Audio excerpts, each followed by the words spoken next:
не се превзимат методи против нив на прогон од страна на државата. Одеја поред, го зимате досието, гледате внатре дека сте биле следени. Како лидер, еден од лидерите на студентско-средношколските протести, и тоа од позиција на македонски екстремизам, што дефинитивно не е точно, бидејќи еден македонски екстремист не би дозволил да го тепат народот низ државата, а тој да не реагира за време на локални избори. Повторна квалификација. Дали вие сте сигурни дека тоа што го има како материјал во досието не е козметички обработено? Дека не недостасуваат одредени страници, кои можеби би сокриле некои соработници на МВР, а можеби не е нешто додадено за да ве упати на некакви можеби погрешни заклучоци? Вака, пред да ви одговорам прашањето, се надам дека ќе ми дозволите да расчистиме една дилема, што не сакав да ја заборам. Во петокот на А1 потпоралот на МВР даде изјава дека можеби постои злоупотреба со тоа што делови од досијата или досијата се објавуваат, или сакал да една работа расчистиме претходно, потоа ќе ви одговорам на прашањето. Прво, во законот стои дека Министерството за внатрешни работи не може да даде на располагање оригинал. Станува збор за ова што го имам со мене за заверена копија. И сакам да појаснам на македонската јавност дека нема никаква законска пречка досијата да биде објавена. Затоа што стана збор за, по моја лична оценка, едно тенденциозно толкување и од страна на потпоролот, меѓутоа и од страна на новинарот, потпоролот на МВР мислам, но и од страна на новинарот на А1, во кое што некои насоки се дава дека можеби еве сега политички ќе бидат злоупотребени досијата, односно дека некој ќе сака да напише не знам какви поени.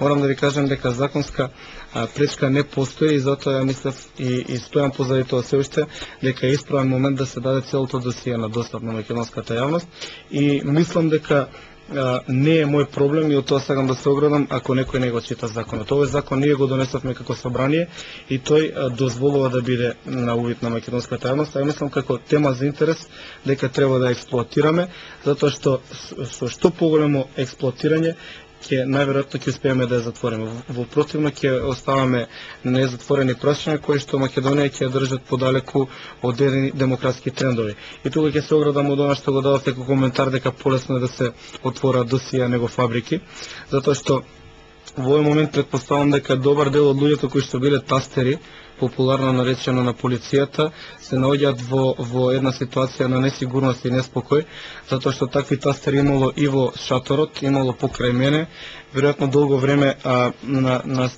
тоа може да се види во досието, нели ако се прочита во Македонија денес, долго време тие едноставно ја информирале полицијата на начин кој што не е соодветен на она што се случувало. Па така се избислувале некои работи. Што, например? Па еве, мислам, од дел од работите кои што се објавени, еве баш денешниот број, пишуваше дека таму се разговарало за некакви оружја, дека ќе се правило бунт, ќе се влегувало во собрание, што ја, например, ако не бев демократски настроен или ако мислев дека тоа е нешто што може да ми шкоди или да ме доведе во една ситуација на дискредитација, можев да го сокријам, нели да го давам пола од досието на достап, пола да го оставам за лична употреба, затоа што таква клаузула постои. Доколку јас самиот него отворам досието, односно него понудам на јавноста, тоа никој не може да го стори, бидејќи постои дел од законот кој што гарантира безбедност во наредните 100 години. Јас тоа барање го пополнив кога го земав досието, меѓутоа кога го прочитав решив дека можем целото да го давам на користење. И затоа ви велам дека согласно она што го знам за работата на тајните служби на државата и согласно начините на кои што тие практикуваат доаѓање до материјали, знам дека добар дел од тие луѓе кои што таму оделе со криминално досие по тоа што се гледа во овие извештаи, зборувале глупости. Зборувале едноставно, давале информации кои што веројатно им требале за да се оправдаат пред луѓето со кои што разговарале во ДВК, за да излезат дека нешто сработиле, наоѓајќи се покрај нас на протестите, но и подоцна, бидејќи има дел од досието кој што е водено после протестите. Едноставно тие луѓе верувам дека денеска се наоѓаат во една неугодна ситуација, затоа што ја мислам тоа прашање согласно законот да го изведам до крај.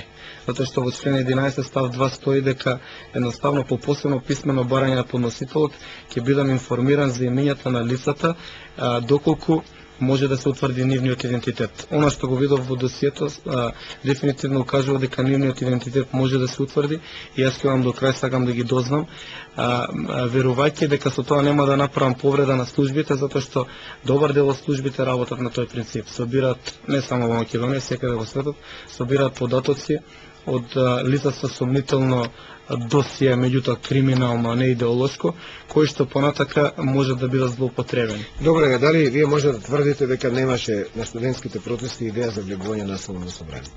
Можем да тврдам, затоа што нашата идеја беше... Еве јас тврдам дека имаш, јас бев таму. И вие знаете дека ја не знам со кој вие сте се среќавале. Не, вие бевте против тоа, но имаше изјава на Сител дадена, мислам дека денеско стои, изјава на Сител дека ако во наредните толку и толку дена не се решат тие барања, тоа беше пред крајот на протестите во шаторот, дека ќе се влегува во собрание. Тоа беше ваш колега, да не спомнам имење. Се вие знаете. Можно е, да, се сеќавам на изјава, меѓутоа можно е тоа да е изјава дадена во еден младечки занос, која што сигурно не кореспондирала со стварноста и со реалноста. Можам да зборувам за себе. Но идеја имало. Можам да зборувам за себе дека... Не рекол ваша идеја, дека идеја на присутните таква имало.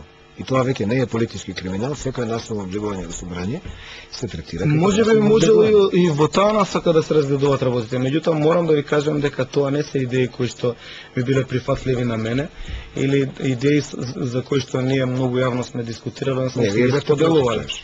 Морам да ви кажам дека единствено ако дозволам јас да толкувам, ќе ги толкувам како несериозни идеи на млади луѓе кои што можеби не ја согледаат тежината на целата таа работа што сме ја правели.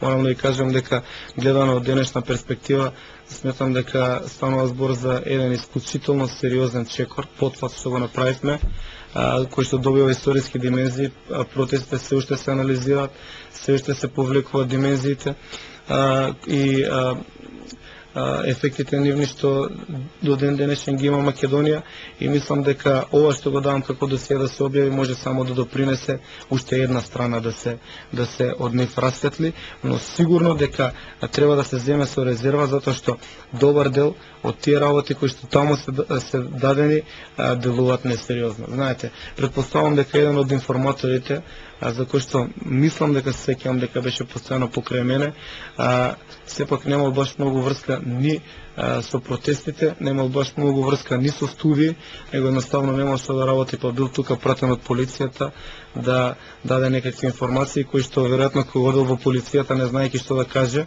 а плашејќи се затоа што има еден дел внатре, плашејќи се да не биде криминално гоне затоа што не знам што украл лево или десно, тоа прв пат го гледам овдека, веројатно морал да им дава информации кои што засегаат личности кои што се надвор од протестите и кои што им даваат една критичка, односно критична димензија да нели изгледаат како нешто што било против уставниот поредок.